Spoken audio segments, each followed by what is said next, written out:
a partir da queda do Império Romano do Ocidente, existe uma fragmentação no exercício, não só da estrutura política, mas também das estruturas jurídicas. O que acontece? Com a chegada dos chamados povos bárbaros, né, a vinda do norte da Europa em direção ao centro, de odos, visigodos, ostrogodos, enfim, dos povos germânicos, e, ao mesmo tempo, ou quase concomitantemente, a chegada pela Península Ibérica e pela Península Itálica dos povos muçulmanos, né, dos chamados mouros, no território europeu, leva a um isolamento das diferentes comunidades, as pessoas ficam assustadas com a presença desses estrangeiros, desses invasores, se fecham no ambiente murado e protegido das cidades, dá-se início a uma nova forma de relacionamento social e político, né, com a atribuição aos nobres locais de uma série de poderes, né, e eles passam, então, a estabelecer com a população comum, com a população dita não nobre, que é uma relação nova, uma relação de suzerania e vassalagem, uma relação que, em certa medida, é uma evolução daquilo que os antigos cidadãos romanos faziam relativamente aos estrangeiros dos povos com os quais estabeleciam os pactos, como nós vimos, e nessa lógica de suzerania e vassalagem, havia uma concessão de terras para que os estados para que as pessoas vinculadas àquele senhor feudal nelas produzissem, e uma parcela da produção ficava com o produtor a título de retribuição pelo trabalho, mas a outra parte, uma parte substancial, era entregue ao senhor feudal a título de retribuição pela cessão da área que era cultivada e na qual os vassalos praticavam as suas atividades profissionais. Ora, nesse cenário de absoluto isolamento, ou pelo menos de um isolamento muito intenso dessas comunidades, aquela centralidade do exercício do poder político se esfacela, né? Já não há mais o Império Romano estabelecendo um sistema de controle da uniformidade das decisões no âmbito do Império. Por mais que o Sacro Império Romano Germânico tenha se apresentado como aquele que substituiria ou daria continuidade ao Império Romano, isso não acontece. E não acontece, de um lado, dada essa fragmentação das unidades locais que assumem uma série de atribuições e de poderes, e também pela, aspas, competição que se estabelece entre o imperador e o papa, muitas vezes com a predominância de um ou de outro, não em razão da estrutura política entre eles negociada e aplicada, mas muito em razão da própria personalidade de quem ocupasse o trono do Sacro Império, ou o trono papal, e isso leva a um pluralismo jurídico no âmbito da Idade Média, que começa a criar uma série de situações que lá no fim da Idade Média vão ter uma importância enorme para o surgimento do direito internacional privado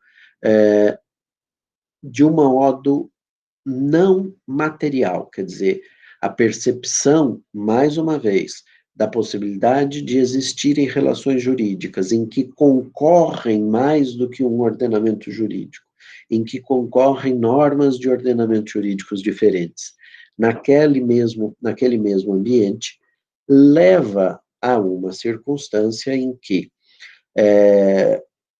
percebe-se a mesma coisa que os romanos tinham percebido, ou seja, fico na dúvida se eu vou aplicar este ou aquele direito, mas a ausência dessa centralidade do exercício do poder político que existiu lá no Império Romano faz com que seja impossível, do ponto de vista substancial, que nós assistíssemos ao surgimento de um direito material que se sobrepusesse aos diversos direitos locais. Então, os estatutários, que são os autores que nós vamos estudar na aula de hoje, a partir ali do século XII, do século XIII, começam a criar teorias para definir um desses direitos como o direito que solucionará os problemas vividos pela comunidade, pela população daquela região. Percebam uma coisa, essa fragmentação em diversas unidades políticas e esse suposto isolamento que se diz que na Idade Média foi muito intenso, não foi um isolamento absoluto, né? Havia algum contato entre as diversas comunidades, sobretudo entre as comunidades muito próximas. Fosse de outro modo, ao invés de assistirmos aí a umas 5, 6, 7 línguas diferentes provenientes do latim e outras línguas de transição, né, as chamadas línguas neolatinas, nós teríamos, na verdade, uma centena, ou pelo menos algumas centenas de línguas diferentes, porque 1000 anos de isolamento teriam levado claramente ao desenvolvimento da língua com uma fragmentação muito maior.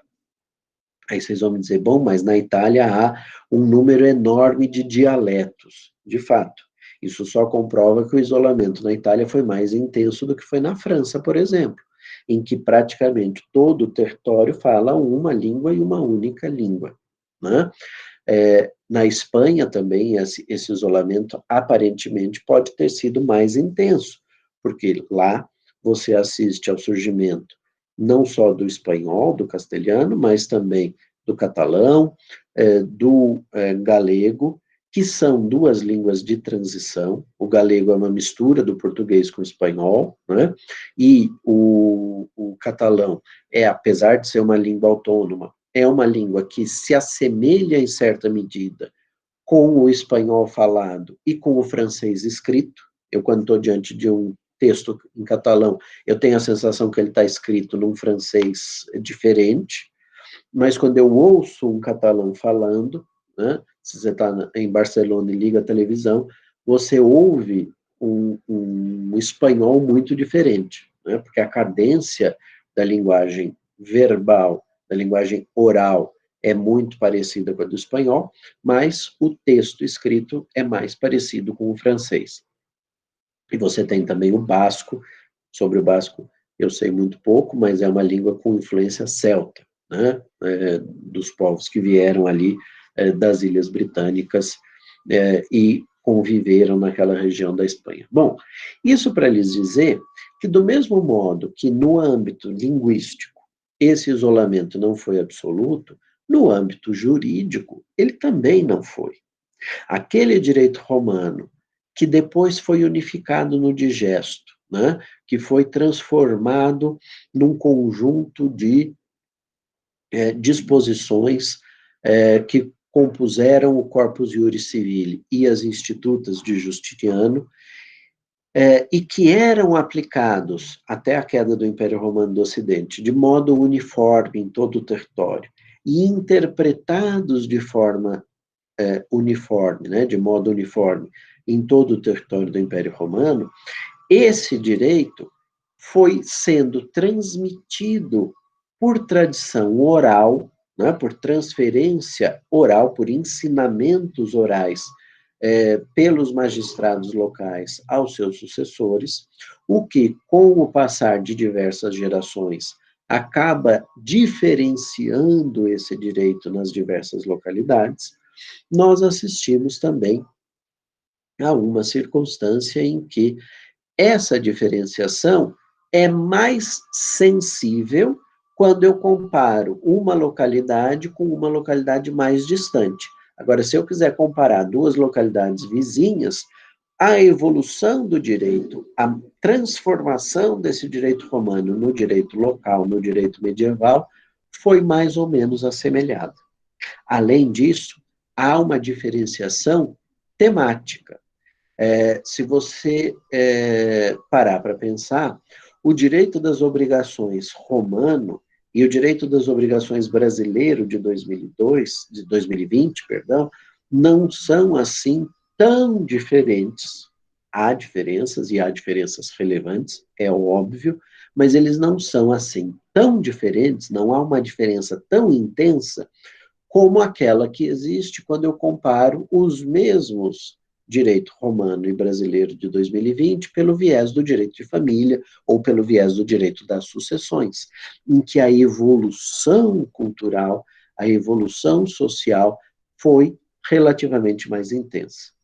Um civilista português, o professor Mário Júlio de Almeida Costa, diz que a razão para essa pouca diferenciação entre os diversos direitos das obrigações, seja na linha temporal, seja na linha espacial, quando eu comparo, por exemplo, o direito das obrigações brasileiro com o direito das obrigações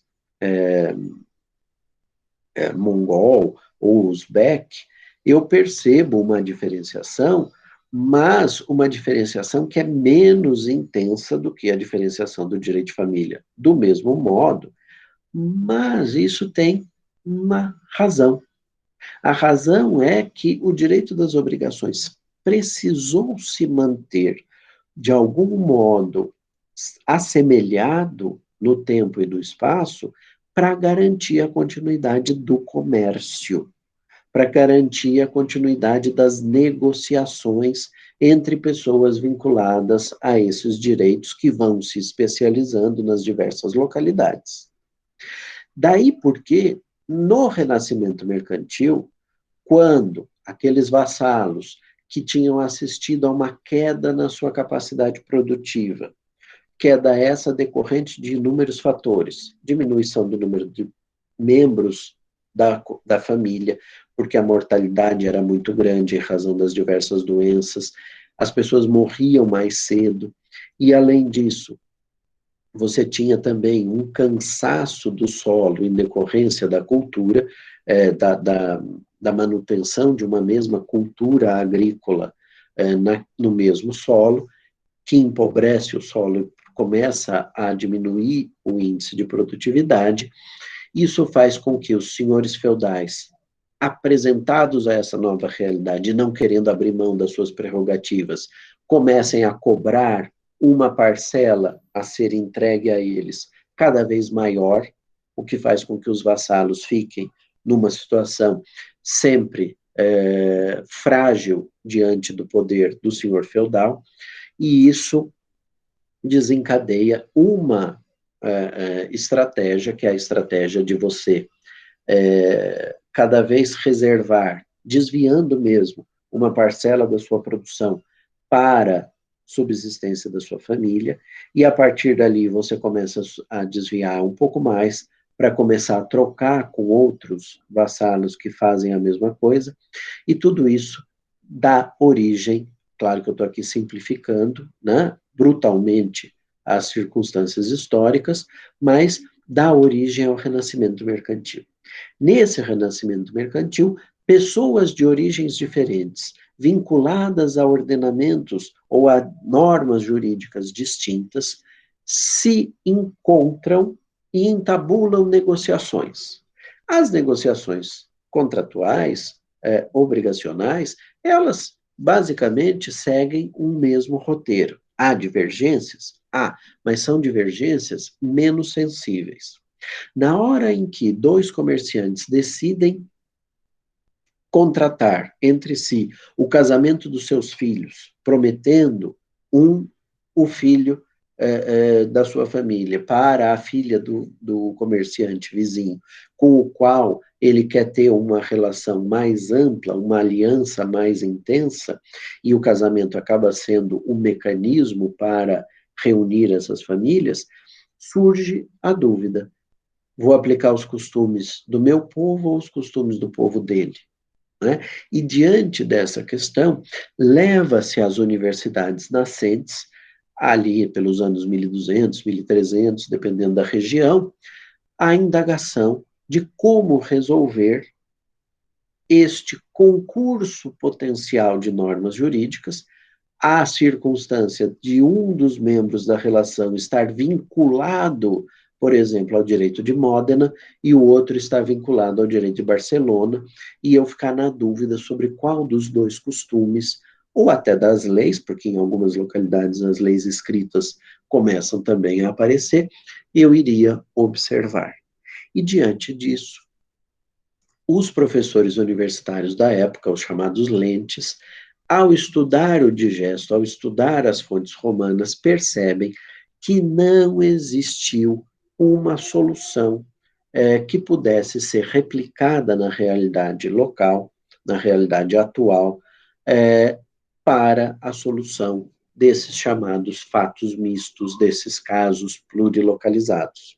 E eles, então, pegam trechos das fontes romanas, tiram do contexto, descontextualizam e resolvem, a partir de uma lógica que eles vão construir, quais as leis que terão eficácia eminentemente territorial, quais as normas, os costumes ou as leis que, pensadas por um soberano ou por um senhor feudal para aquela localidade, ou construídas a partir dos hábitos, dos costumes daquele povo, seriam aplicadas fora daquele território, teriam força, teriam poder de produzir efeitos extraterritoriais, e quais aquelas que não alcançariam essa capacidade ou essa potencialidade.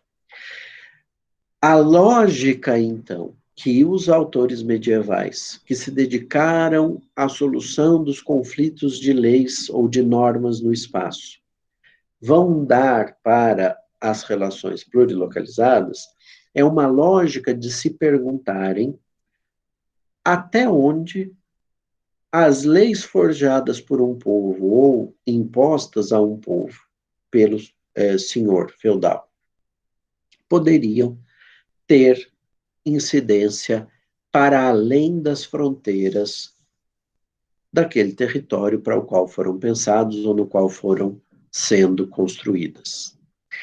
Os estatutários, que é como eles vão ficar conhecidos, das três escolas que nós vamos estudar agora, a escola estatutária italiana, a escola estatutária francesa e a escola estatutária holandesa, vão procurar, de alguma sorte, construir um raciocínio científico, porque não há leis que dispõem sobre o assunto, é uma construção doutrinária, é uma construção teórica. Eles vão tentar justificar quais são os estatutos submetidos a leis territoriais e quais os estatutos que podem ser submetidos a leis com eficácia extraterritorial. E para isso, Bartolo de Sassoferrato, Baldo de Ubaldes e Sino de Pistoia, que são três autores, no fundo, Baldo de Ubaldes e Sino de Pistoia quase que como discípulos de Bartolo de Sassoferrato, que é aquele que vai, de fato, assumir uma função proeminente da escola estatutária italiana, vão dividir as situações da vida, não vou falar em relações jurídicas, porque as relações jurídicas são um conceito muito mais contemporâneo a nós do que a eles, mas vão pensar as diversas circunstâncias juridicamente relevantes a partir de uma divisão que eles vão estabelecendo e que toma como traço distintivo, traço característico distintivo, os problemas apresentados. O que eu quero dizer com isso? Eles olham para o litígio, olham para o problema, olham para a questão colocada e se indagam. Qual é o cerne desse problema? Onde é que esse problema está centrado? E eles dividem, então, em estatutos. Daí o nome da escola. Eles dizem, eu tenho aqui os estatutos formais, de um lado, ligados à forma dessa situação da vida, e tenho, de outro lado, os estatutos substanciais ligados ao conteúdo da própria situação da vida. Para os estatutos formais, que são de dois tipos, eu tenho os estatutos relacionados com a própria forma de negociação, forma do casamento, forma do contrato, forma de um monte de coisa. Né? Não vamos nos esquecer que o direito romano foi um direito muito formalista e resquícios desse formalismo existiam ainda na Idade Média.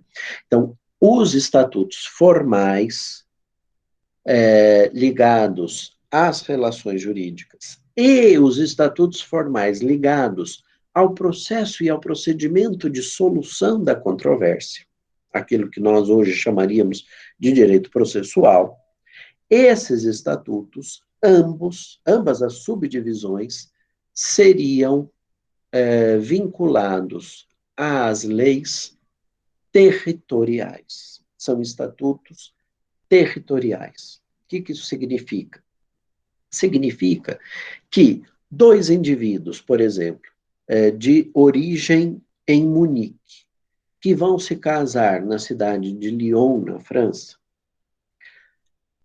podiam, eventualmente, dizer, mas nós somos ambos provenientes de Munique, nós estamos vinculados, de alguma forma, àquela cultura, àquele modo de ser, e nós gostaríamos de nos casar aqui em Lyon, segundo as formalidades do casamento observadas lá em Munique.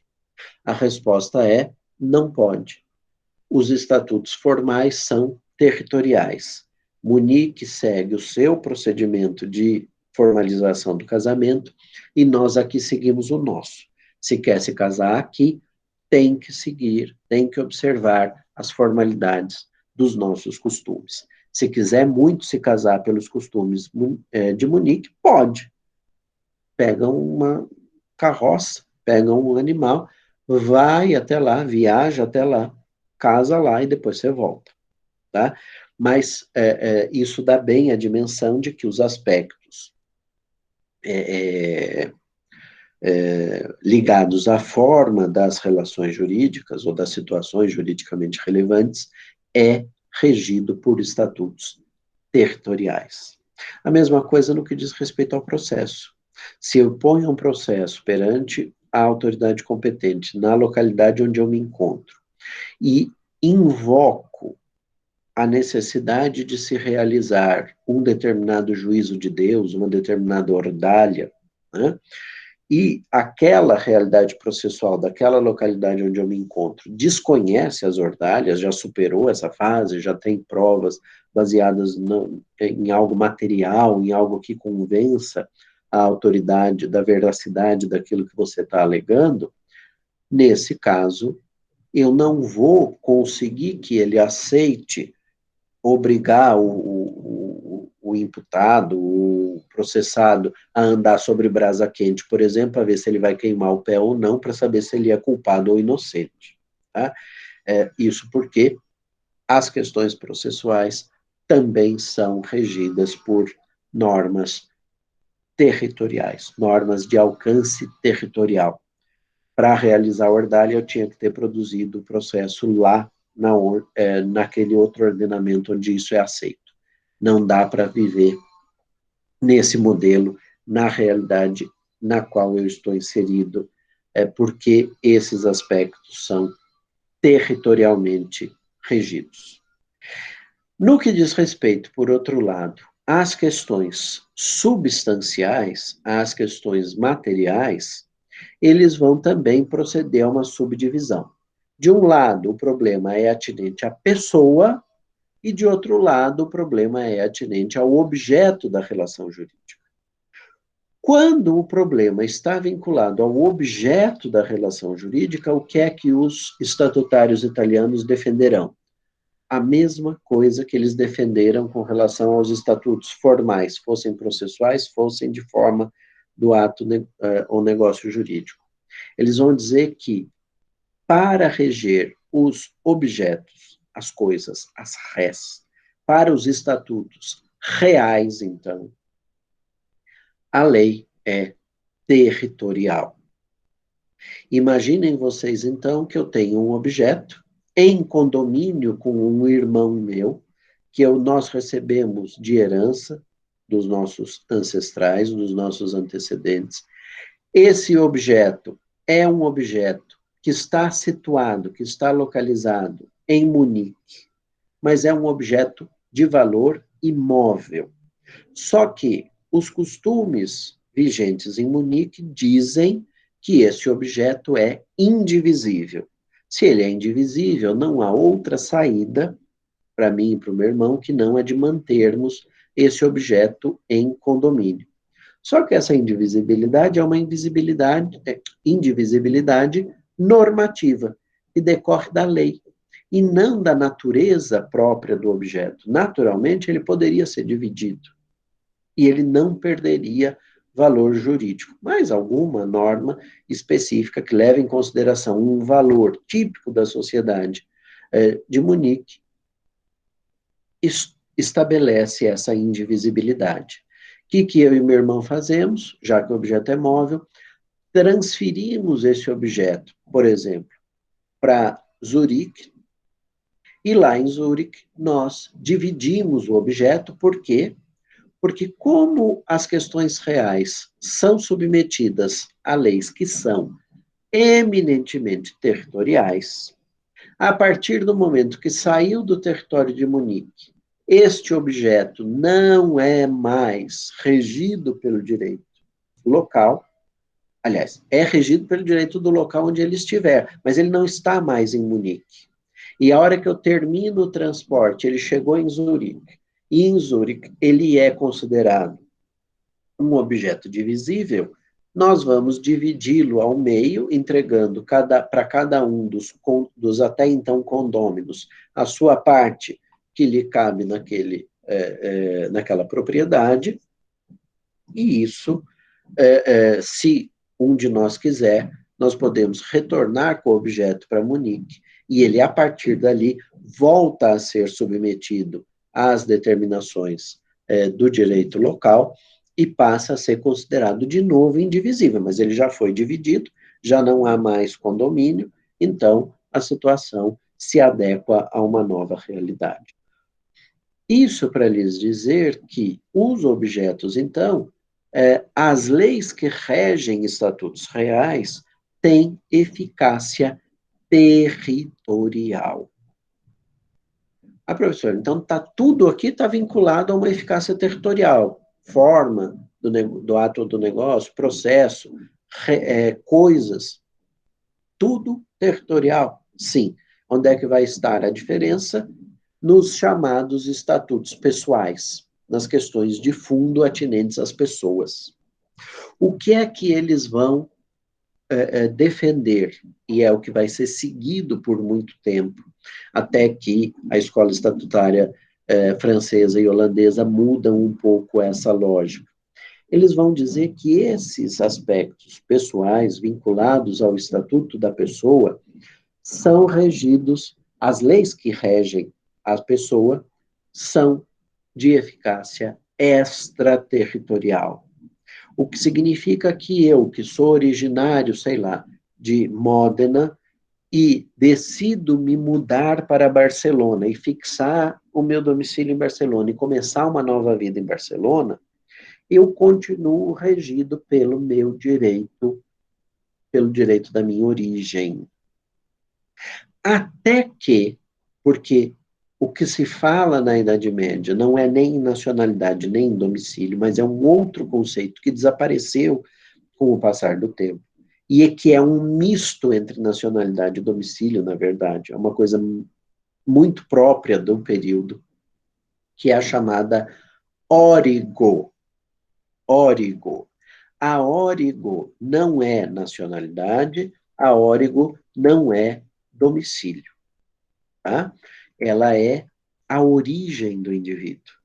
E quando eu saio de Módena para fixar o meu domicílio em Barcelona, a partir de um certo momento, que isso vai variar um pouco, mas vai variar no tempo e no espaço, mas a partir de um certo momento, quando eu já me identifico com a realidade de Barcelona, eu perco a minha Origo e assumo uma nova Origo.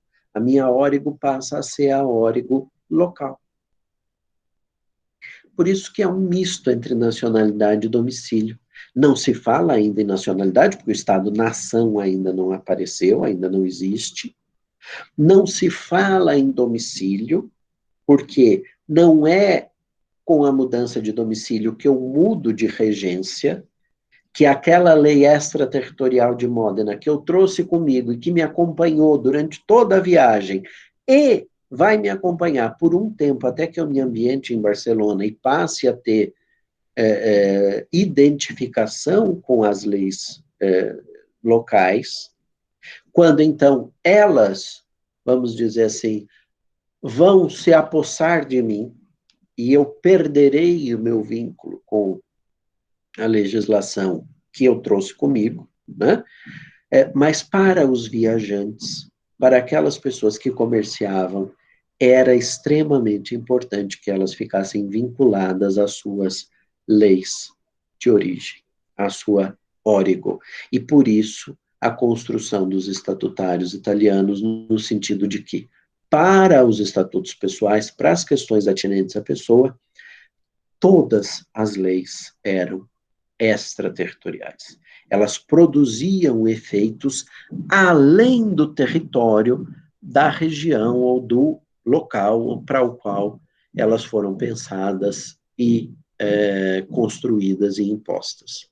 Então, havia, sim, uma parcela de problemas que era regido por leis caracterizadas por essa extraterritorialidade, leis que os indivíduos, que as pessoas levavam consigo para onde quer que elas fossem. O que isso significa? Significa que a lógica construída pelos estatutários coloca em evidência a lei.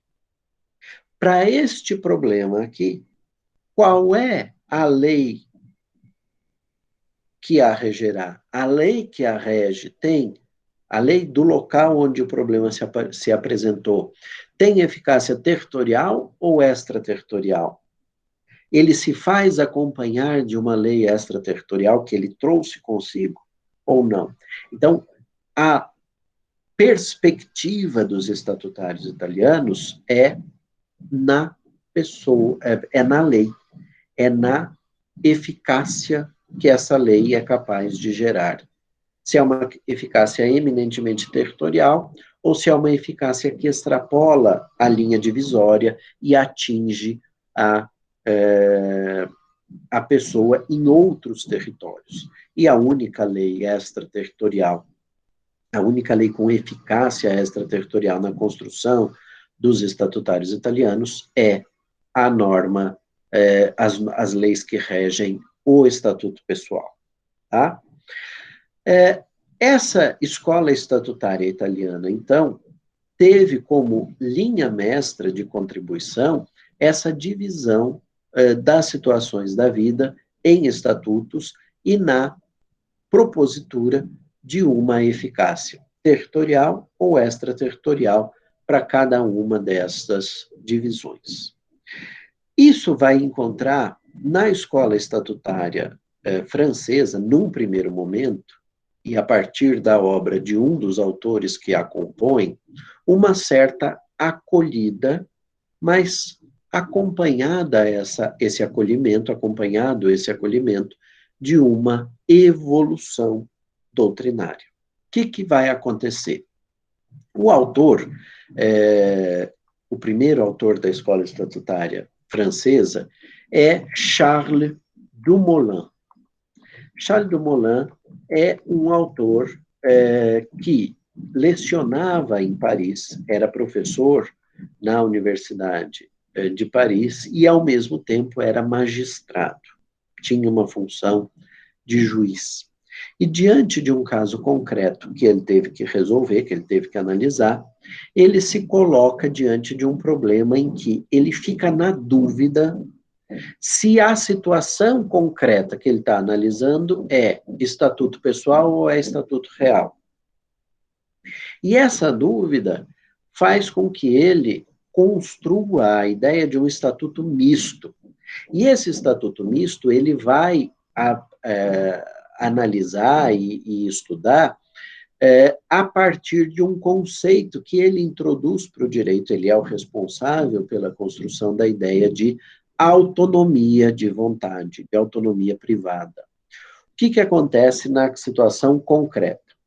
Era um casal formado por pessoas de origens diferentes, que, muito embora ambos franceses, mas numa época em que os costumes na França eram diferentes ainda, não tinha havido a compilação dos costumes, que vai dar origem depois à codificação.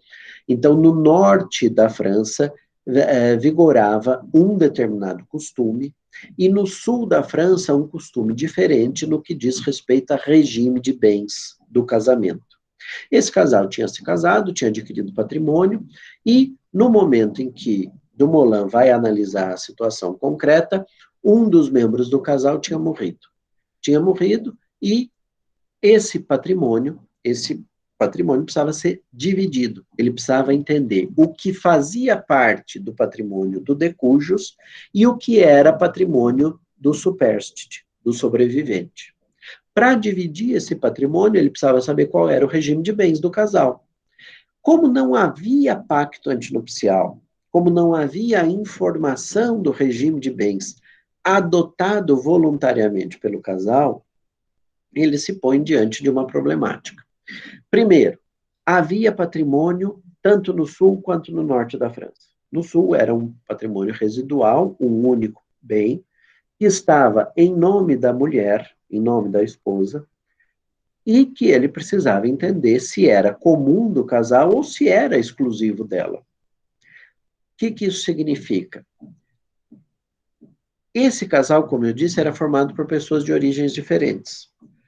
No norte da França, o costume era o da comunhão universal dos bens.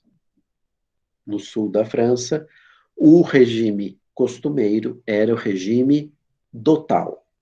Esse regime dotal, se fosse reconhecido, levava à consideração daquele bem como um bem exclusivo da cônjuge, da mulher que pertencia a esse casal. Qual era o problema?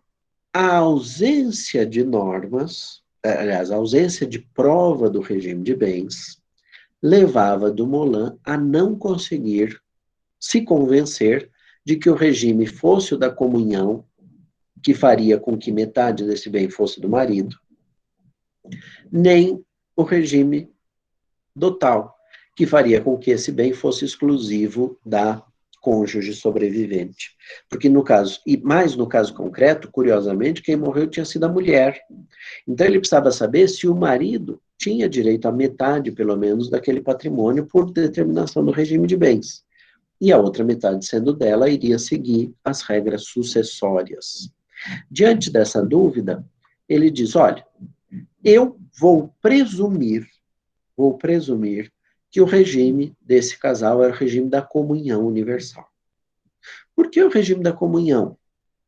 Porque eles tinham se casado e vivido sob os costumes parisienses, sob os costumes do norte da França, sob os costumes que determinavam o regime da comunhão.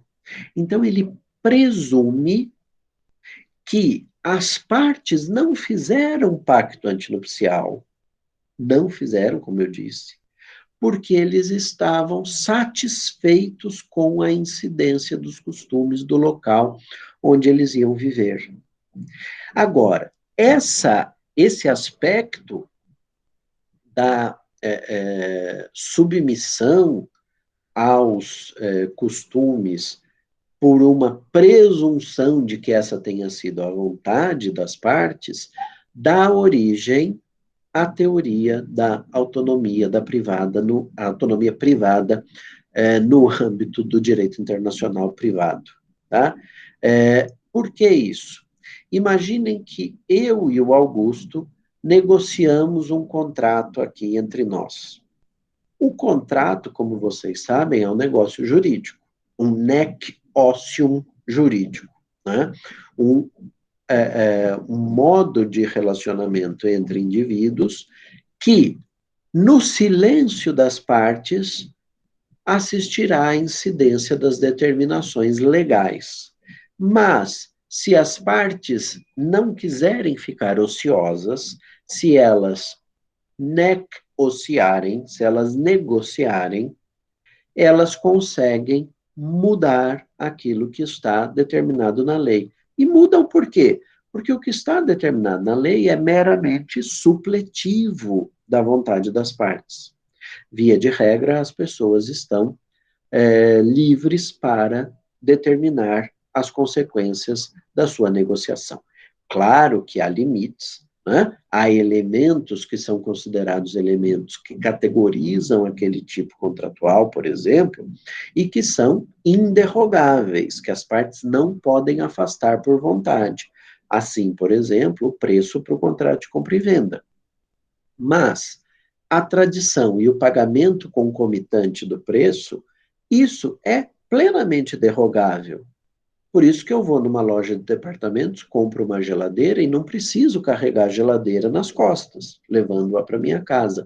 Ainda que eu tenha pago à vista, eu posso combinar com a loja que eles vão entregar dali 3 ou 4 dias, na minha residência. Então, há uma margem de negociação, há uma margem ampla de negociação, e nos contratos com elementos estrangeiros, isso pode significar, inclusive, a vontade das partes de se submeterem a uma lei estrangeira qualquer. A dúvida está se as partes podem dizer este contrato será regido pelo direito estrangeiro, ou se elas precisam, buscando o conteúdo da lei estrangeira, traduzir para a língua local e incluir estas cláusulas no contrato.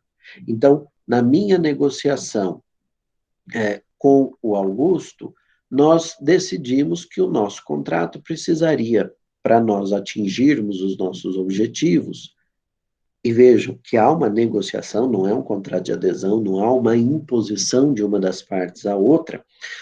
Para nós atingirmos os nossos objetivos, seria conveniente que esse contrato fosse regido pelo direito alemão, por exemplo.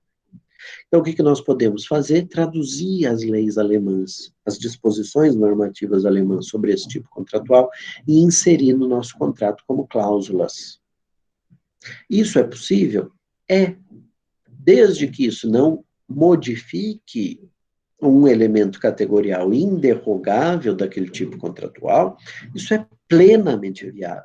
E a pergunta, então, que se faz é: faz sentido proibir as partes de colocar no seu contrato uma cláusula que, ao invés de traduzir várias cláusulas que traduzissem as leis estrangeiras e a incluíssem no contrato como cláusulas, não seria muito mais fácil permitir que as partes pusessem uma única cláusula que dissesse: este contrato será regido pelo direito alemão? Será que essa proibição, vinculada, como a gente viu na semana passada, à ideia de que, porque o direito internacional privado é ramo do direito público, não haveria a possibilidade das partes usarem da sua autonomia privada? Quem introduz essa possibilidade no direito internacional privado é Charles Dumoulin. Ao analisar esse caso e ao dizer que ele presume que a vontade das partes foi a de se submeter a um determinado regime de bens e não a outro, regido por uma lei diferente, ele, no fundo, está dizendo o seguinte: que quando a relação jurídica que está ali na base do problema é uma relação jurídica que admite o pleno exercício da autonomia privada, que as partes podem negociar livremente, elas também deveriam poder escolher a lei aplicável. E isso, meus caros, é aceito na esmagadora maioria dos Estados soberanos. E mais do que ser aceito na maioria dos Estados soberanos, é algo que é aceito, no meu modo de ver, inclusive pelo direito brasileiro, embora o juiz não encontre na lei de introdução uma expressão, como havia na introdução de 1916, dizendo assim, salvo se outra for a lei decorrente da vontade das partes. Essa parte desapareceu da legislação. Mas como o contrato, na sua essência, permite aos negociadores, às partes, que entabulem consequências diversas das determinadas em lei, me parece um excesso de rigor dizer que não pode colocar uma cláusula dizendo este contrato deverá ser interpretado à luz do direito A ou do direito B. Sobretudo, graças à introdução que a Lei da Liberdade Econômica fez no Código Civil do artigo 421-A, que diz que as partes podem estabelecer os parâmetros objetivos de interpretação do contrato e que o juiz não pode revisá-los. Eu sei que não foi o que o legislador da liberdade econômica quis, mas me parece que ele abriu um flanco para a gente defender, que na negociação que eu faço com você, e digo e dizemos nós que o nosso contrato deverá ser interpretado à luz do direito alemão, nós estabelecemos critérios bastante objetivos, afinal de contas, a lei alemã é direito objetivo, não é direito subjetivo, bastante objetivos para a interpretação do contrato. Mas isso é um assunto que vai voltar ainda em 2 outras oportunidades nesse curso e vai voltar na disciplina de Direito Internacional Privado, Aspectos Patrimoniais, para aqueles que eventualmente a façam, já que ela é optativa. Bom, isso para lhes dizer o quê? Que este modelo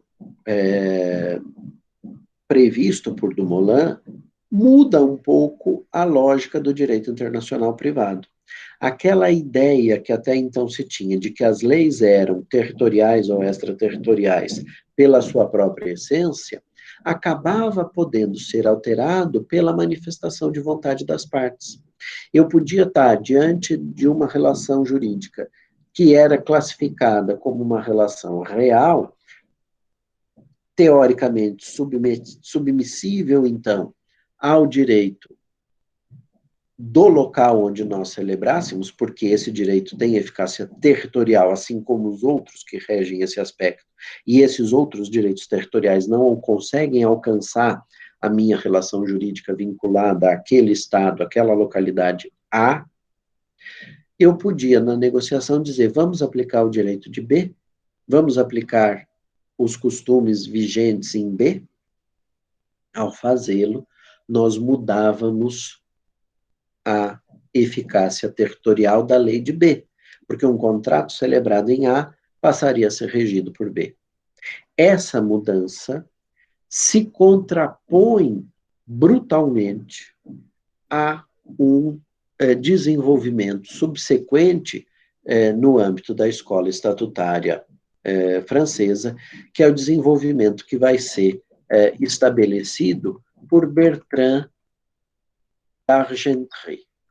Esse autor era bretão, da região ali da Bretanha, na França, portanto, uma região que ora esteve sob influência do direito francês, ora esteve sob influência do direito anglo-saxônico, uma região que tinha ali uma série de conturbações políticas, e d'Argentré vai desenvolver uma ideia que é, em tudo e por tudo, até contraposta à ideia de Dumoulin, essa ideia de deixar as partes escolherem o seu direito, e que também modifica a ideia proveniente da escola estatutária italiana de que os aspectos relacionados à pessoa, os estatutos pessoais, eram regidos por leis de natureza extraterritorial, de modo que eu, quando saía da minha região, levava comigo as minhas disposições normativas atinentes às questões pessoais. O que é que d'Argentré vai propor? Ele vai propor o territorialismo. Vamos contextualizar. D'Argentré já está escrevendo numa época em que nós estamos próximos do surgimento do Estado moderno. Estado moderno que vai se centrar na ideia de soberania.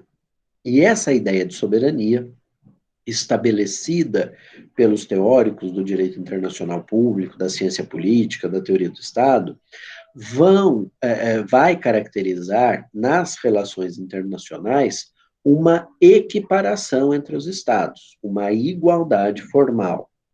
O que é que D'Argentré pensa? Bom, se essa igualdade existe, cada um, no exercício da sua soberania, põe o seu direito, diz o seu direito, exerce a sua jurisdictio, a sua jurisdição, e essa consequência, ou esse produto, né, que são as leis, que são as normas, tem eficácia, todas elas eminentemente territoriais. Então ele vai dizer, quer resolver o seu problema aqui na Bretanha? Pode, mas vai resolver de acordo com o direito bretão. Eu não vou ficar aplicando direito de outros estados, de outras localidades, de outras regiões. Essa posição, que é uma posição radical, não é? Que faria desaparecer o próprio direito internacional privado pela força da soberania, pela imposição do Estado como o mais forte, como aquele que impõe a sua vontade, talvez tivesse passado desapercebida, porque, e já vou dizer por quê, mas talvez tivesse passado desapercebida, não fosse o fato da escola subsequente, a escola estatutária holandesa, se iniciar justamente dessa proposta de D'Argentré. E por que eu digo que ele teria passado talvez desapercebido? Porque, meus caros, submeter tudo, absolutamente tudo que é relação jurídica mista, relação jurídica plurilocalizada, à lei do foro, é um verdadeiro contrassenso, é um absurdo do ponto de vista da vinculatividade das pessoas com as decisões que você quer tomar. Por que eu estou dizendo isso? Imaginem vocês uma família de estrangeiros. Essa família de estrangeiros, em 2019, resolveu fixar o seu domicílio em São Paulo. Resolveu fixar o seu domicílio no Brasil. A partir dessa fixação do domicílio no Brasil, nós vamos aprender, eles estão vinculados ao direito brasileiro, porque a gente manda aplicar para as questões familiares a lei do domicílio. Então, esses indivíduos estão vinculados ao direito brasileiro. Quanto a isso, não há dúvida. Mas é uma vinculação daqui para frente. Eu não posso, se eles me trouxerem hoje, em agosto de 2020, um problema para eu resolver. Problema esse que aconteceu em 2018 ou comecinho de 2019, antes deles mudarem o domicílio para o Brasil. Vamos imaginar que isso ainda não foi atingido pela prescrição nem pela decadência, dependendo da situação da vida que eu estiver analisando, como é óbvio. Não tendo ainda prescrito nem decaído do direito, um dos membros da família resolve exigir judicialmente a observância daquele direito. Faz algum sentido para um fato que aconteceu em 2019, quando eles não moravam no Brasil, quando eles não tinham nenhuma vinculação com o Brasil, eu aplicar o direito brasileiro? Não faz. Então, eu tenho que aplicar a lei do domicílio à época dos fatos. Consequentemente, se essa família é, por exemplo, uma família de chilenos, eu vou perguntar para o direito chileno qual é a consequência que o direito chileno atribui a essa situação da vida. E não para o direito brasileiro. Direito que, vamos e venhamos, gente, talvez no começo de 2019 eles nem sequer tivessem pensado na possibilidade de fixar o domicílio no Brasil. Essa proposta de trabalho para um dos membros da família só veio em meados de 2019. Então não faz nenhuma, não tem nenhum apego lógico eu aplicar um direito que as partes não levaram em consideração quando se comportaram, porque, afinal de contas, para que serve o direito? Serve para nos sugerir como nos comportarmos em sociedade. Se A é, então deve ser B, o legislador está dizendo, diante dessa hipótese, comporte-se assim. Só que se no direito chileno, ao invés de B, o comportamento esperado era C, e a parte se comportou de acordo com C, eu não posso agora, aplicando o direito brasileiro, dizer para ela, você se comportou errado. Por que ela se comportou errado se ela não levou em consideração o direito brasileiro e não levou em consideração o direito brasileiro porque não deveria ter levado mesmo, porque não queria se submeter ao direito brasileiro quando os fatos ocorreram. Ela passou a se submeter ao direito brasileiro só depois. Então percebam que o territorialismo, como prática, é pernicioso, ele é nocivo para as relações privadas internacionais. Não significa que eu não vá, muitas vezes, aplicar o direito do meu território. O juiz não vai aplicar o direito nacional. Vai, e muitas vezes vai. Mas não pode ser para tudo, e por tudo, e em tudo, como D'Argentré sugeriu. Tanto isso é verdade que a escola estatutária holandesa, que já vai se desenvolver ali pelos anos 1600, 1700, que é uma escola, portanto, já influenciada pela ideia de soberania. Os Estados-nação já existem, já estão aí se comportando no tabuleiro das relações internacionais. A Guerra dos 30 Anos já acabou, a Paz de Westfália já se constituiu e, portanto, o modelo de relações internacionais é bastante diferenciado.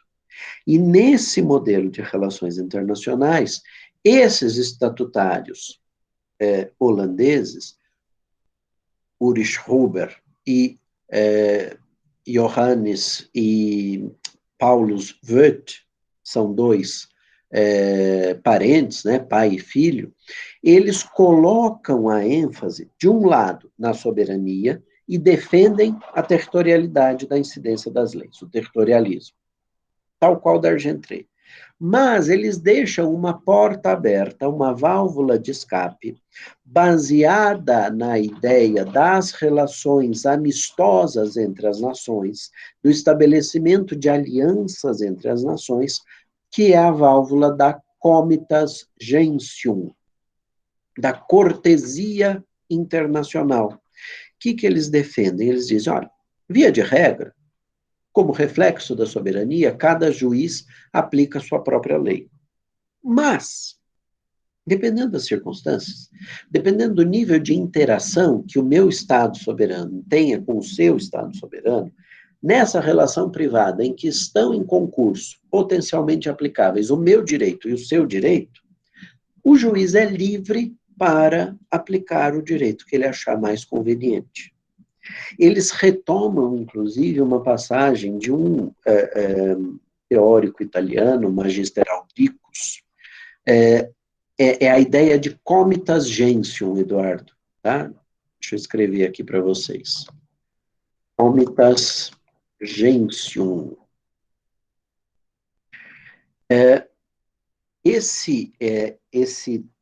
Essa ideia de cortesia internacional entre os Estados tem um quê numa passagem do Magister Auricus, que é um glosador italiano, anterior aos membros da escola estatutária, que ele dizia assim, diante de uma situação como essa, aplique o direito mais conveniente.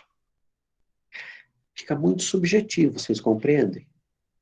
Se eu, juiz, posso ser muito cortês com o Estado estrangeiro, mas o meu vizinho, o meu colega de magistratura, pode ser pouco cortês com o Estado estrangeiro, com o mesmo Estado estrangeiro numa situação igual. Então, eu aplico o direito estrangeiro, ele não. Esse aspecto subjetivo, voluntarista da incidência do direito estrangeiro, cria um particularismo que é pernicioso também, porque Como é que eu explico para uma pessoa que aqui eu apliquei o direito francês, mas o meu vizinho, num caso semelhante, não aplicou o direito francês, que, vamos e venhamos, pode ser mais favorável ou menos favorável para os interesses desse indivíduo que vem me contestar, perguntando por que que eu resolvi aplicar o direito estrangeiro. Então, no século XIX, Savigny, né, Frederic Carl von Savigny, vai desenvolver essa ideia de comitas gentium, vai desenvolver essa ideia de cortesia internacional e vai produzir aquilo que um autor chamou de uma revolução copernicana no direito internacional privado. O que significa dizer que Savigny vai produzir uma revolução à moda de Copérnico no direito internacional privado? Significa que, assim como Copérnico mudou a lógica astronômica ao dizer que não era a Terra que ficava parada e o Sol ficava ali circulando em torno da Terra, mas que era o Sol que ficava parado e a Terra é quem fazia a sua órbita em torno do Sol, Savigny vai propor que nós abandonemos aquilo que para os estatutários era essencial, que era perguntar: a lei tem eficácia territorial ou extraterritorial? Quase todas as leis, o tempo todo, têm eficácia territorial. Isso ficou claro desde os estatutários italianos. Só as questões pessoais é que eles diziam que eram regidas por uma lei que tinha eficácia extraterritorial e que eu trazia comigo de onde quer que eu viesse, para onde quer que eu fosse. Dumoulin vai ampliar um pouco, vai dizer, bom, a vontade das partes eventualmente pode transformar um estatuto territorial em extraterritorial. Mas a partir dali, e com o surgimento da ideia de soberania e do surgimento do Estado-nação, a transformação que se impõe é dizer todas as leis são territoriais. Nessa lógica de se perguntar até onde a lei vai, a relação jurídica, que agora já existe, já está bem desenvolvida enquanto teoria, né? Já existe teoricamente, obviamente, né? Porque praticamente ela sempre existiu. Mas essa relação jurídica, ela precisa ganhar protagonismo. É a proposta de Savigny. Ele vai dizer, vamos parar de nos preocupar com a lei e com o alcance da lei e vamos nos preocupar com a relação jurídica. E ele vai dizer, assim como a pessoa tem o seu domicílio, a relação jurídica precisa ter uma sede. E ele vai construir um novo modelo de solução do concurso ou dos conflitos de leis no espaço a partir da lógica de sede da relação jurídica. Ele vai dizer, é preciso que nós observemos os diversos tipos de relação jurídica, relações pessoais, relações familiares, relações patrimoniais, do tipo obrigacional, relações reais, relações vinculadas às pessoas jurídicas, relações vinculadas ao processo, e encontremos para cada uma dessas relações jurídicas a sua sede. Ele vai fazer as propostas dele no volume 8º do Sistema de Direito Romano atual. Ele vai dizer o que ele acha que deveria ser a sede de cada uma das relações jurídicas. Mas Savigny está impregnado pelo contexto histórico em que ele vive, que é o contexto das codificações, que é o contexto do positivismo jurídico, em que a escola histórica vai procurar mostrar que aquele direito quase universal, que era o direito romano, pode e deve ser adaptado à realidade local de cada nação, de cada cultura, de cada povo, por meio da atuação do legislador. Então, ele acaba desencadeando um fenômeno que tira o protagonismo do cientista, desse direito internacional privado de origem científica, e coloca o protagonismo no legislador. Ora, Se o legislador é a expressão da soberania de cada um dos estados, é óbvio que Savigny não é um ingênuo, longe disso, é óbvio que ele percebe que ele está abrindo, aliás, que ele está escancarando uma porta para que, aqui no Brasil, a gente diga que a sede das relações familiares seja a nacionalidade dos membros da família, e os nossos vizinhos latino-americanos digam o contrário, digam que a sede das relações familiares está no domicílio e não na nacionalidade dos membros da família. E foi uma realidade que vigorou entre nós até 1942. O Brasil dizia uma coisa, o resto dos países das Américas dizia outra. E isso, como a gente vai ver também mais para frente e aprofundar no curso de Direito Internacional Privado Aspectos Pessoais. Mas isso Savigny percebe e já dá um remédio. Ele propõe um remédio. Que remédio seria esse na proposta de Savigny? Seria a construção de uma comunidade jurídica de nações. Essa comunidade jurídica de nações nada mais seria do que o desenvolvimento de um locus, de uma localidade, de um ambiente, de uma ambiência adequada para que os estados discutissem previamente quais as sedes das relações jurídicas que eles vão estabelecer. E a partir dali, os códigos civis que vão sendo aprovados, o Código da Prússia, o Código Alemão, o Código Francês, o Código Japonês e mais tarde o Código Brasileiro, vão trazer regras de conflito de leis no espaço. Vão trazer regras que têm uma estrutura muito própria, nós vamos ter uma aula só para isso, mas são chamadas de normas indiretas, normas que remetem à incidência da lei, do direito, das normas, da sede da relação jurídica. Então, a gente diz, por exemplo, para as questões familiares, aplique a lei do domicílio. A partir de 42, é isso que nós dizemos, nos alinhando com os nossos vizinhos latino-americanos. Essa indicação, essa remissão para a lei do domicílio da família, acaba trazendo para o direito internacional privado um problema decorrente das dificuldades.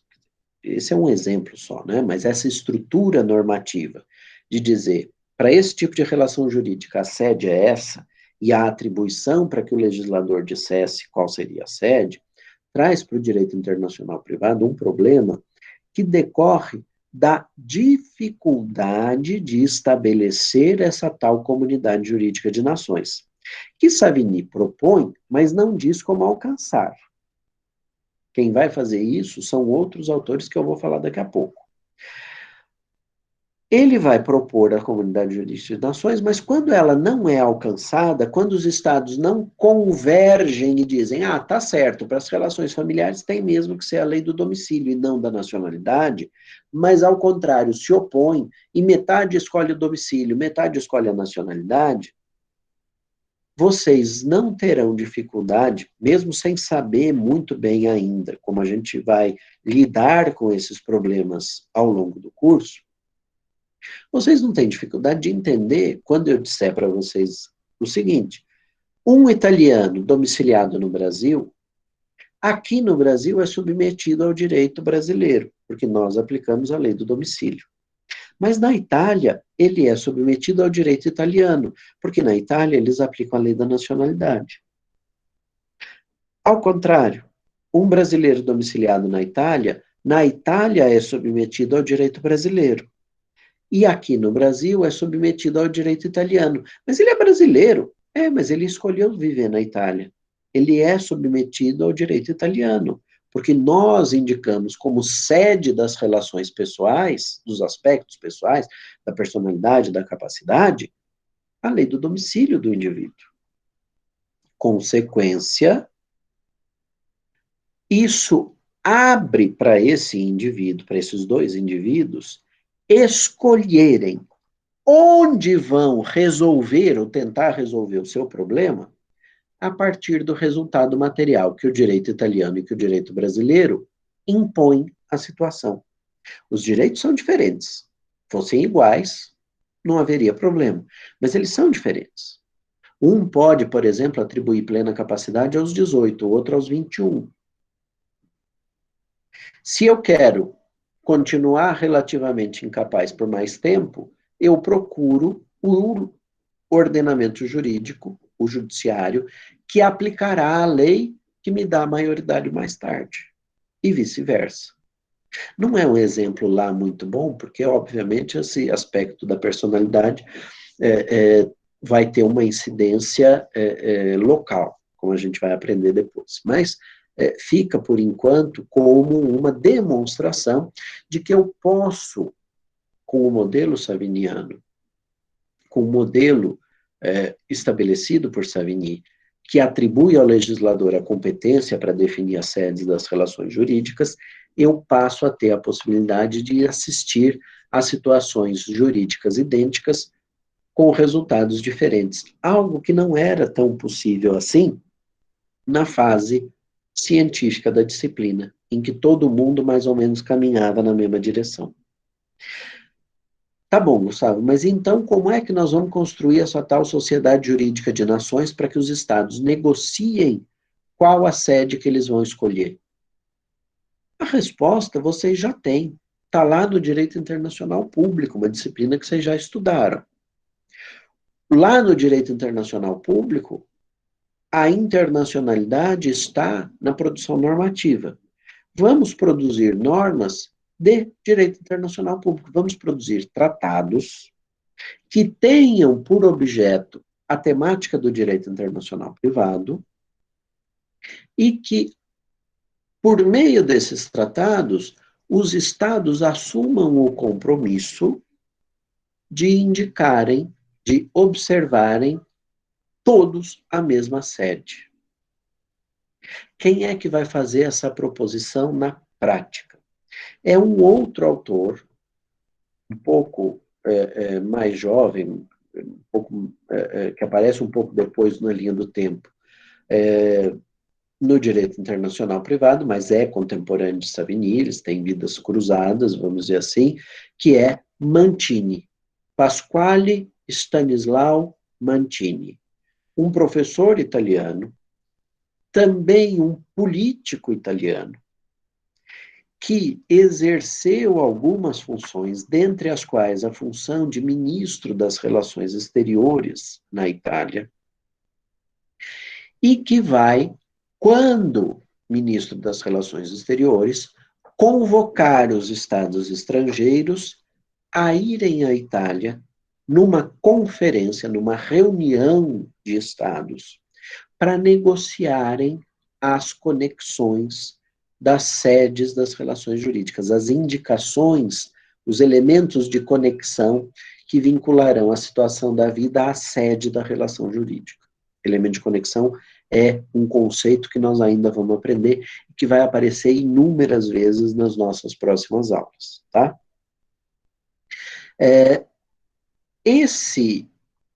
Essa iniciativa de Mantini não dá certo. Por quê?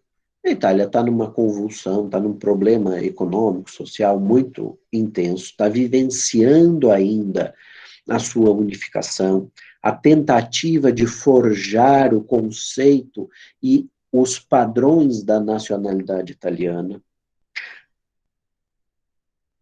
Há uma instabilidade social que gera uma instabilidade política e o governo de Mantini cai. O governo do qual ele fazia parte cai, assume a oposição e a oposição desconvida os estados para essa conferência. Diz, olha, eu sinto muito, mas vamos adiar por um tempo até nós tomarmos pé da situação, é um adiamento sine die, quer dizer, vai para as calendas, nunca mais isso vai acontecer. Mas há um outro aspecto agora na obra de Mantini, que eu queria ressaltar, antes de dizer como é que isso vai se desdobrar na Holanda, porque Mantini vai convencer um colega holandês a seguir na empreitada de criar a tal da Comunidade Jurídica de Nações. Mantini, como professor, vai ministrar uma aula inaugural na sua universidade e ele vai sugerir que a adoção da sede das relações pessoais e familiares não deveria ser o domicílio, como constava do volume 8º de Savigny. Ele vai sugerir a nacionalidade como critério de conexão, como critério para estabelecer a sede das relações pessoais e familiares. Ele tinha um intuito, aliás, dois intuitos, mas que se interpenetram e se interrelacionam. O primeiro deles era, como eu já mencionei, forjar a nacionalidade italiana, forjar o sentimento nacional nessa Itália às portas da unificação. Quando ele diz, então, para as pessoas, você é regido pelo direito da sua nacionalidade, onde quer que você esteja, para usar a linguagem dos estatutários, o direito italiano relacionado à pessoa e à família terá eficácia extraterritorial, vá para onde você for, você vai continuar vinculado ao direito italiano, é uma promessa que ele faz e que faz sentido pelo prisma dos estados que indicam como elemento de conexão a nacionalidade. E é também um empurrão, uma iniciativa incentivadora da emigração dos italianos que decidem deixar a Itália em busca de condições melhores de vida. Como eu disse, a Itália está passando por um problema econômico, social muito forte. É nessa época que um grupo enorme de italianos deixa a Itália em direção aos Estados Unidos, sobretudo a região de Nova York, ali onde depois a máfia vai se instalar, ao Brasil e à Argentina. Os italianos que vieram para o Brasil, como nós adotávamos a nacionalidade como critério de conexão, tiveram a promessa de Mantini cumprida. Nós aplicávamos para eles o direito italiano. Mas nos Estados Unidos e na Argentina, que aplicavam a lei do domicílio, a promessa se frustrou. Então, a pessoa que tinha saído de lá dizendo, eu vou sair porque eu sei que eu continuo regido pelo direito italiano, não é que deu com os burros na água completamente, né, para usar uma expressão popular, não é que ele vai se frustrar integralmente. Na Argentina, eles aplicarão o direito do domicílio, mas se ele quiser voltar para a Itália e recuperar,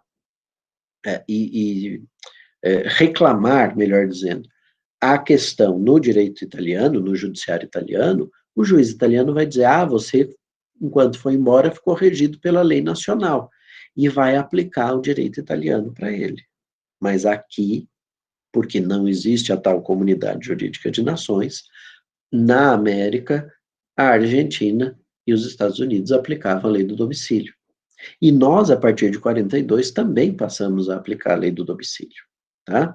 Mas Mantini teve, então, essa contribuição, ele foi o grande defensor da nacionalidade enquanto elemento de conexão para as questões pessoais e familiares, ele vai vencer a disputa com Savigny, a própria legislação alemã preverá a incidência do direito nacional e não domiciliar para as questões pessoais e as questões familiares, e praticamente só seguirão o modelo domiciliar os países de common law e os países da América Latina, por razões que eu vou explicar para vocês quando a gente for estudar as fontes do direito internacional privado.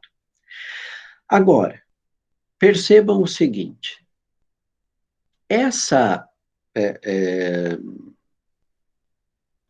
aquele outro ponto que eu frisei, que eu comecei frisando, que foi a atuação política de Mantini, e que ele viu naufragar com a troca de governo, eu disse a vocês que ele consegue convencer um colega holandês chamado Tobias Asser, Asser com dois S's, Tobias Michael Carrel Asser, que era o ministro das Relações Exteriores holandês na época. Ele vai dizer, olha, eu tinha convocado você e os outros plenipotenciários das nações para discutirmos o direito internacional privado. Isso não foi levado adiante pelo novo governo aqui da Itália, mas quem sabe você não convoca os chefes de Estado, os plenipotenciários, para discutirem essa temática. E Asser vai convencer o seu governo, o governo do qual ele faz parte, a convocar essa conferência internacional. E aí surge a primeira conferência da Haia, né, vai se reunir na cidade holandesa da Haia, a primeira conferência da Haia de Direito Internacional Privado. Então, aquilo que era para ter acontecido na Itália vai acontecer na Holanda, nos Países Baixos. Né? Holanda é um dos reinos que compõem os Países Baixos. Essa reunião se repete inúmeras vezes, eu vou falar de novo delas quando a gente for falar sobre as fontes do direito internacional privado. As negociações avançam num certo sentido para tentar construir essa tal comunidade jurídica de nações, um foro onde os estados podiam discutir e definir quais seriam as sedes das relações jurídicas. Então, de alguma sorte, este modelo, pensado por Savigny, acaba entrando em prática na Holanda. Vai dar tão certo, né? Essas conferências vão se reunir tantas vezes que ali na década de 50 do século passado, em 1951, entre 1951 e 54, vai se instituir a Conferência da Haia de Direito Internacional Privado em forma de organização internacional, uma organização internacional de caráter permanente. Tá? E nela são negociados inúmeros tratados sobre leis aplicáveis ou sobre cooperação jurídica internacional em temas de direito internacional privado, mas eu já disse, vou voltar a falar disso quando a gente falar das fontes. Para terminar esse desenvolvimento histórico, para a gente poder, a partir da semana que vem, deixar de lado a história e começar a nos debruçarmos sobre os objetos da disciplina, afinal de contas, do que é que o direito internacional privado cuida e quais são as fontes, né? Nas próximas 3 semanas nós vamos falar sobre esses dois grandes assuntos. E eu queria apontar para vocês a contribuição de um autor norte-americano, que foi, inclusive, juiz na Suprema Corte Americana, chamado Joseph Story.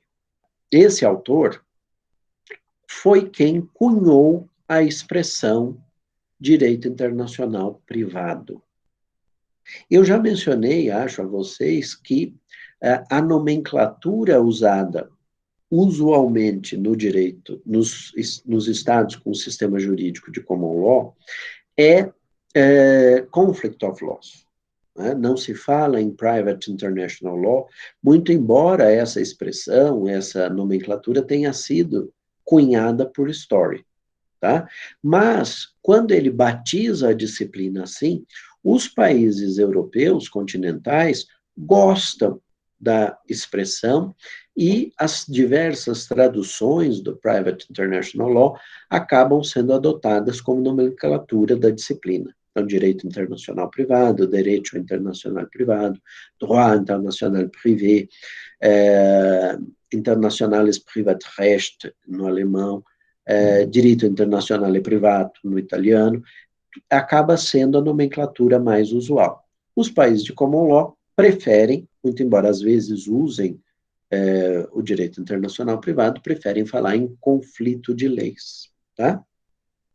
Por razões vinculadas à própria estrutura do ordenamento deles e que eu vou mencionar já na aula da semana que vem, no que diz respeito aos objetos do direito internacional privado. Mas Story não foi importante só pela nomenclatura que ele deu à disciplina. Ele também vai ser importante por incluir, por introduzir no direito internacional privado um conceito que é extremamente relevante e importante, que nós vamos ter uma aula só sobre isso, que é o conceito de ordem pública, né?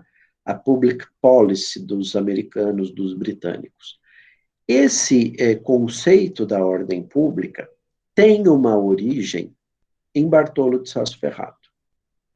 O que ele diz lá? Ele diz, olha, nesses estatutos extraterritoriais, aquelas situações em que a pessoa leva consigo a sua lei e vê a incidência da sua lei nesse outro ambiente, nesse outro modelo, por vezes o conteúdo dessa legislação, o conteúdo dessa lei é um conteúdo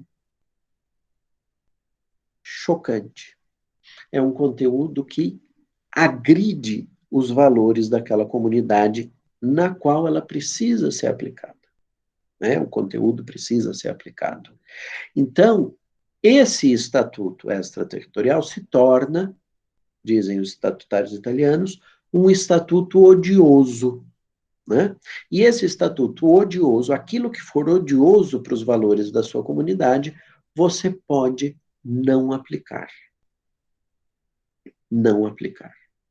Então, o estatuto odioso dos italianos é uma exceção à extraterritorialidade das leis. Story vai desenvolver a ideia de public policy, de ordem pública, dizendo que se trata de uma exceção à aplicação do direito estrangeiro. Era para aplicar direito estrangeiro, quando eu sigo a metodologia do direito internacional privado e analiso qual é o elemento de conexão que define a sede da relação jurídica, eu sou remetido para uma lei estrangeira, mas na hora que eu trago essa lei estrangeira para aplicar, o resultado que ela vai produzir é um resultado intolerável. É um resultado com o qual eu não consigo conviver. E por isso, diz História, o juiz estaria autorizado a afastar a lei indicada pela regra de conflitos. Nós vamos voltar à ordem pública numa das próximas aulas, para analisar ela com muito cuidado, com muita cautela, porque de fato, um dos mecanismos mais relevantes e importantes no jogo desse conflito de leis no espaço, que a gente vai ver. Tá bom? Então, por hoje, nós ficamos por aqui, mas na semana que vem nós desenvolveremos melhor a ideia dos objetos, ou seja, sobre o que, afinal de contas, o direito internacional privado se debruça, quais são os temas com os quais ele se preocupa. Nós vamos fazer isso nas próximas 2 semanas e depois entramos nas fontes do direito internacional privado. Tá bom?